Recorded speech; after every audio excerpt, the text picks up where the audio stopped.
సామాజిక మాధ్యమాల్లో కావచ్చు, మీలాంటి పెద్ద గురువులు చెప్తున్నది కావచ్చు ఏంటంటే ఈసారి శివరాత్రి శని త్రయోదశిని పురస్కరించుకొని వచ్చింది మహా అద్భుతం అంటున్నారు. నిజమేనా? శని త్రయోదశి చాలా విశేషం. శని త్రయోదశి నాడు ఈశ్వర అభిషేకం చేయడం చాలా విశేషం.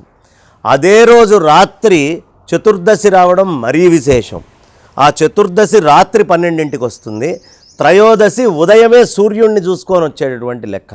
కాబట్టి శని త్రయోదశి చతుర్దశి రావడం వల్ల ఈ సంవత్సరం ఎవరికైనా మాకు కొంచెం ఏలినాటి శని ఉంది, లేదు శని బాగాలేదు, శని వల్ల ఈ ఇబ్బందులు ఉన్నాయి అని ఎవరైనా పొరపాటున వాళ్ళ జాతకరీత్యా బాగుండకపోయినా బాగున్న వాళ్ళైనా ఈ అభిషేకాలు ఇవన్నీ చేయడం వల్ల వాళ్ళకి కొన్ని రకాలైనటువంటి ఈతి బాధల నుంచి దూరం అయ్యేటటువంటి అవకాశం చాలా ఎక్కువగా ఉంటుంది. కాబట్టి శని త్రయోదశితోటి కూడినటువంటి శివరాత్రి చాలా విశేషం. ఉదయం నుంచే అభిషేకాలు చేసినప్పటికీ అసలు శివరాత్రి పూజ మొదలయ్యేది 4 జాములు రాత్రి 8 నుంచి మొదలుపెట్టి తెల్లవారుజామున 5 దాకా చేసేటటువంటిది ప్రధానం. కాబట్టి ఆ సమయంలో చతుర్దశి ఉంది. అయినప్పటికీ శని త్రయోదశితోటి కూడినటువంటి చతుర్దశి కాబట్టి ఖచ్చితంగా దిగ్విజయంగా అందరూ కూడా ఈ శని త్రయోదశితోటి వచ్చినటువంటి ఈ మాస శివరాత్రిని సద్వినియోగం చేసుకొని, మాఘమాసం అంటేనే విశిష్టము, అందులోనూ మాఘ శనివారం విష్ణు ప్రీతికి చాలా ప్రధానమైనటువంటిది. విష్ణు ప్రీతికరకమైన దాంట్లో గ్రహానికి సంబంధించినటువంటి శనిగ్రహానికి సంబంధించినటువంటిది వారము కూడా రావటము, దానికి తోడు త్రయోదశి ఆయనకు చాలా ఇష్టమైనటువంటి త్రయోదశి కావటము, అదేవిధంగా చతుర్దశి కలిసి రావడం. కాబట్టి ఇది చాలా విశిష్టమైన పర్వం. ఈ నెల మాత్రం ఈ మాఘమాసంలో శుభకృత్ అని ఎందుకు పేరు పెట్టారో అన్ని విధాలైనటువంటి శుభకృత్ ఈ సంవత్సరంలో మొన్ననే మనకి ఆదివారము, మాఘమాసము, పౌర్ణమి అన్నీ కూడా ఈ నెలలో కలిసి వచ్చినాయి.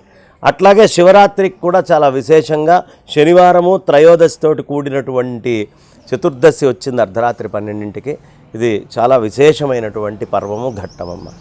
గురుగారు, అందరికీ తెలిసిన విషయమే, శివుడు అభిషేక ప్రియుడు. అలాగే అభిషేకం అనగానే చాలామందికి ఏ ద్రవ్యాలతో చేయాలి, ఎలా చేయాలి అంటూ చాలా రకాల సందేహాలు ఉంటాయి. మరి ఈ శివరాత్రి రోజున ఆ అభిషేక ప్రియుడికి ఎలాంటి ద్రవ్యాలతో అభిషేకాలు చేయాలి? ఈ శివరాత్రి 4 జాముల్లో చాలా ప్రత్యేకంగా పూజ చేస్తారు. ఈ 4 జాముల్లో చేసేటటువంటి పూజలో ప్రధానమైనటువంటి ప్రత్యేకత ఏమిటయ్యా అంటే, మొదటి జాములో ఇది బాగా తెలిసిన వాళ్ళు చేస్తారు, లేదు అలా తెలిసిన వాళ్ళు చేస్తుంటే చూసినా అంత ఫలితం వస్తుంది. మొదటి జాములో పాలతో అభిషేకం చేయాలి. ఈ పాలతోటి అభిషేకం చేసేటప్పుడు పద్మాలు, తామర పూలను తీసుకొని వచ్చి స్వామికి సమర్పించాలి. ఆ సమయంలో స్వామికి పులగం వండి పెట్టాలి. ఈ పులగముతో పాటుగా స్వామివారికి అన్ని ఋగ్వేద మంత్రాలని మాత్రమే పునశ్చరణ చేయాలి. అక్కడ ఈ ఋగ్వేదము ఈ విధంగా మొదటి జాములో చేయాలి. రెండో జాము వచ్చేటప్పటికి ఆవు పెరుగును తీసుకొని వచ్చి అభిషేకం చేయాలి. ఈ పెరుగుతోటి అభిషేకం చేస్తూ దాని తర్వాత స్వామివారికి తులసీ దళాలు తీసుకొని వచ్చి తులసీ దళాలతోటి అభిషేకం చేయాలి. ఆ తులసీ దళాలతోటి అభిషేకం చేసేటటువంటి సమయంలో స్వామికి పాయసం వండి నైవేద్యం పెట్టాలి. పాయసము నివేదన జరుగుతున్న సమయంలో మంత్రాలన్నీ కూడా యజుర్వేద మంత్రాలు ఉండాలి. ఇక మూడో జాముకు వచ్చేటప్పటికి మొత్తము సామవేద రుక్కులు, సామవేదంతో గానం చేయాలి.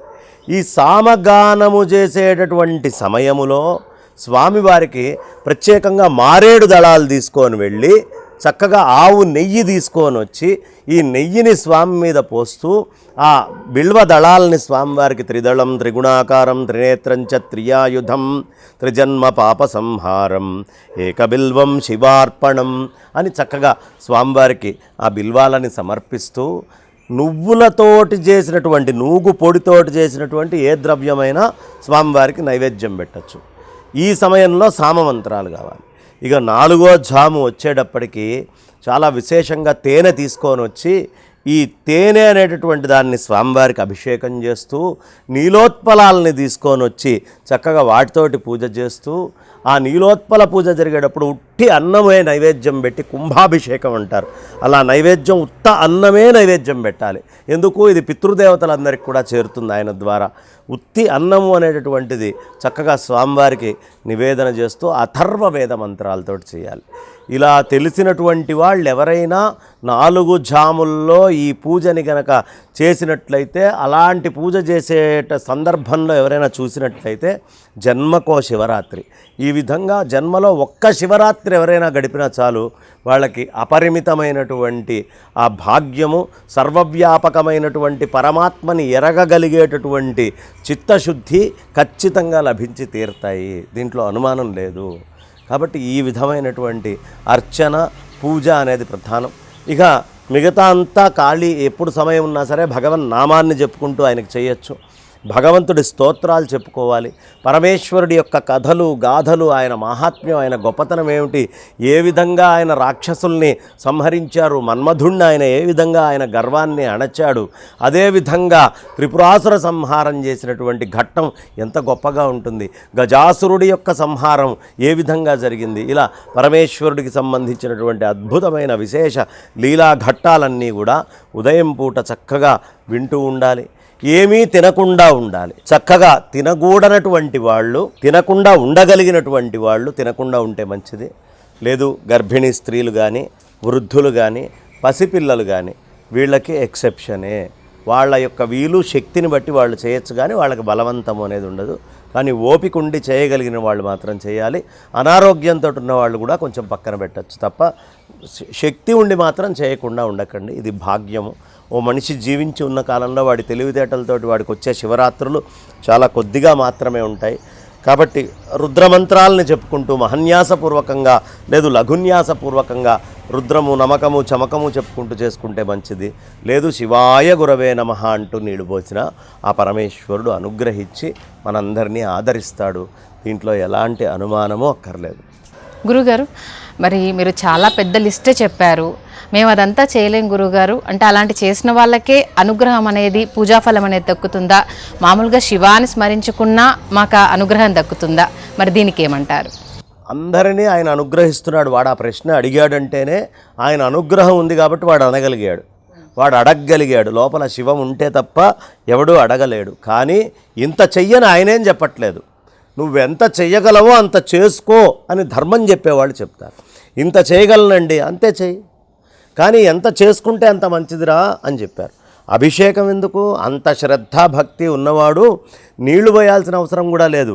శివ శివేతి శివేతి శివేతివా, భవ భవేతి భవేతి భవేతివా, హర హరేతి హరేతి హరేతివా, భజ మనః శివమేవ నిరంతరం అని మనస్సులో శివుణ్ణి తలుచుకున్న అంత ఫలితం ఇస్తాడు. పెద్ద యజ్ఞం చేసిన వాడికి ఏ ఫలితం ఇస్తాడో వీడికి కూడా అదే ఫలితాన్ని ఇస్తాడు. దాంట్లో అనుమానం ఏం లేదు.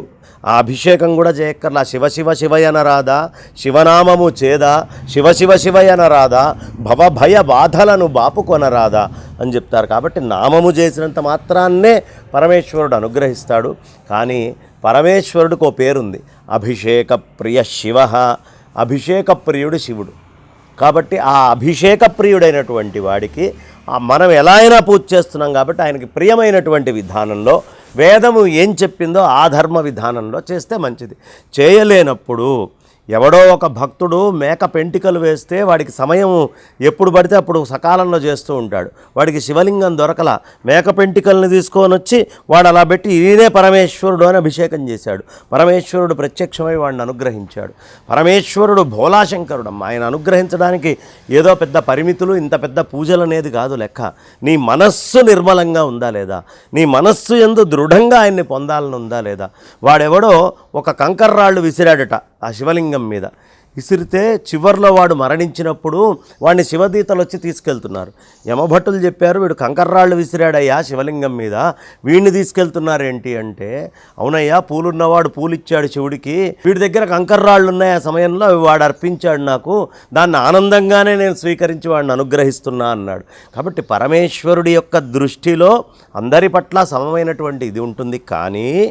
కానీ ఈ శాస్త్రము చెప్పినట్టు, వేదధర్మం చెప్పినట్టుగా చేయాలి. వాడు చేశాడు అంటే అంత భక్తి స్థాయిలో చేశాడు, లేకుండా నటిస్తూ చేశాడా వీడికి అవసరమైన నరకం సిద్ధంగా ఉంటుంది. నటించకూడదు, స్వతసిద్ధమైనటువంటిది లోపల నుంచి రావాలి. అది పరమేశ్వరుడు